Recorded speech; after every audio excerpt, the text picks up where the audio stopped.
C'est très sûrement en première période, lors d'un premier acte très équilibré mais intéressant, que les visiteurs du Giro auront raté l'opportunité de transformer la physionomie de match bien plus à leur avantage.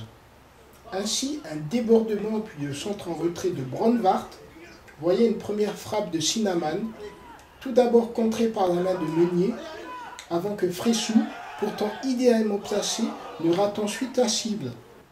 Voilà qui devait rester la plus grosse occasion d'une première période où Castanet s'en ira très régulièrement buter sur l'imperméable et rigoureux bloc défensif adverse, sans nullement inquiéter les coéquipiers de Romain Higuien.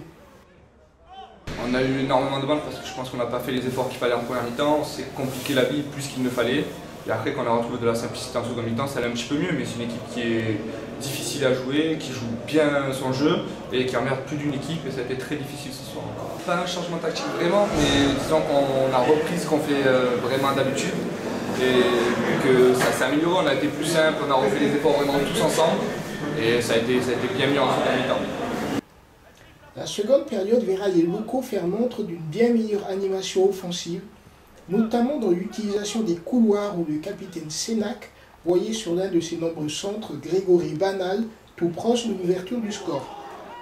Dès lors, la formation de Fabrice Dubois n'en finira plus de reculer face à un rouleau compresseur, dont le travail de sape finissait par payer grâce à la puissance de Papi Nana. Et on en restera là, malgré une ultime et spectaculaire tentative de Vincent Etienne en toute fin de rencontre, voyons ainsi Castanet rester au contact comptable du podium de tête. Ce soir ça a été compliqué physiquement, ça a été compliqué mentalement après la défaite à Rodez. Mais je crois qu'à l'image de ces crampes, on peut dire qu'on a tous eu les efforts en seconde mi-temps et qu'on s'est très bien rattrapé. Et là on est dans le coup, on s'est un peu distancé à Rodez, on y est resté dedans. Après je pense que c'est les matchs en retard qui feront la différence. Une fois que le calendrier sera à jour, on y verra un peu plus clair. Mais je crois qu'avec les résultats de ce soir, on est vraiment 5 équipes à pouvoir jouer la première place. C'est pas forcément l'objectif en début de saison, mais maintenant qu'on y est, on veut y rester.